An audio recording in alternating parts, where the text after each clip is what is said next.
Have you made the decision that it's time to end your relationship with your broker? Have you found a better match for your family and your finances? Well, congratulations on making the decision to put you and your money first. I'm Jessica Cannella, co-founder and president of Oak Harvest Financial Group, and today we're going to discuss a pragmatic approach to have this dialogue with your broker, because I know that breaking up is hard to do.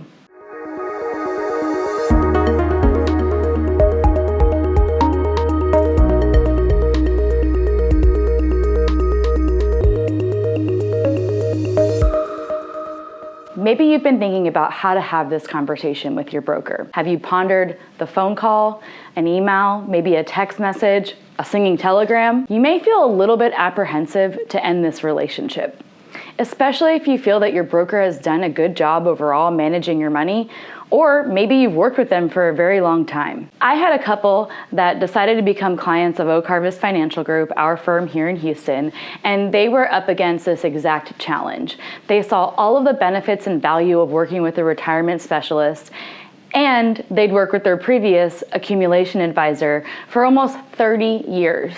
And they were so conflicted on how to call and have this conversation. I recommended, and we'll call this couple Steve and Ann, that they use what I like to call the positivity sandwich when making this phone call to their broker. And really how I arrived on it is, I thought to myself, if I had a client that I'd taken excellent care of for 30 years that was deciding to depart from my services, what would I want to be told sitting on the other end of that conversation? So when you're ready to have that critical conversation with your broker to break up, you might want to use the positivity sandwich. It will provide you the framework that you need to have an effective conversation. A positivity sandwich is a positive statement followed by your decision, ending with a positive statement. Maybe the conversation with Steve and Ann and their broker went something like this. Hey Bob, it's Steve Smith calling.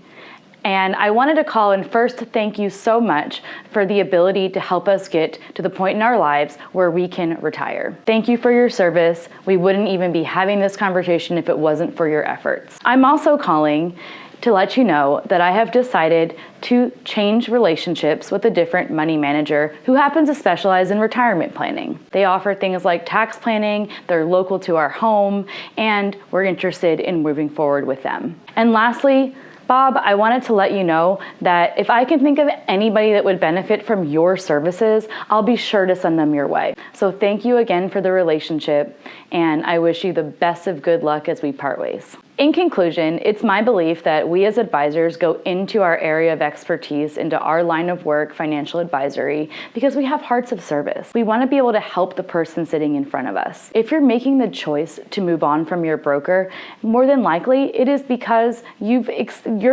outgrown them. Maybe it's you're now in retirement and they helped you to get to the place where you could retire. They were your accumulation advisor, and now you prefer to work with a retirement specialist who can help you with real challenges in retirement that are not there while you're working and accumulating your wealth. Challenges like, when's the best time to take Social Security, and how do I remain tax efficient? Or Roth conversion, something that we should talk about.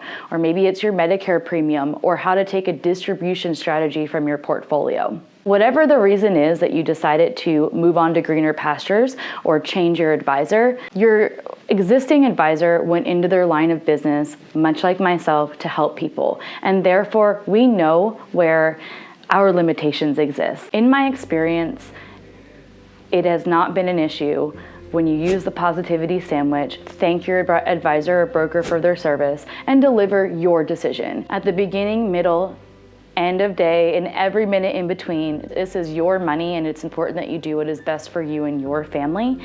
And the professional across the other side of the table or on the other end of the phone understands that and will support you in your decision. Unless it's a blood relative. And in that case, I got nothing for you. It's personal. I recommend at the outset, don't work with your mother, son-in-law, brother-in-law, aunt, uncle, cousin. Have an advisor that is going to be able to have an unbiased, unemotional approach to your finances, because you will benefit from that.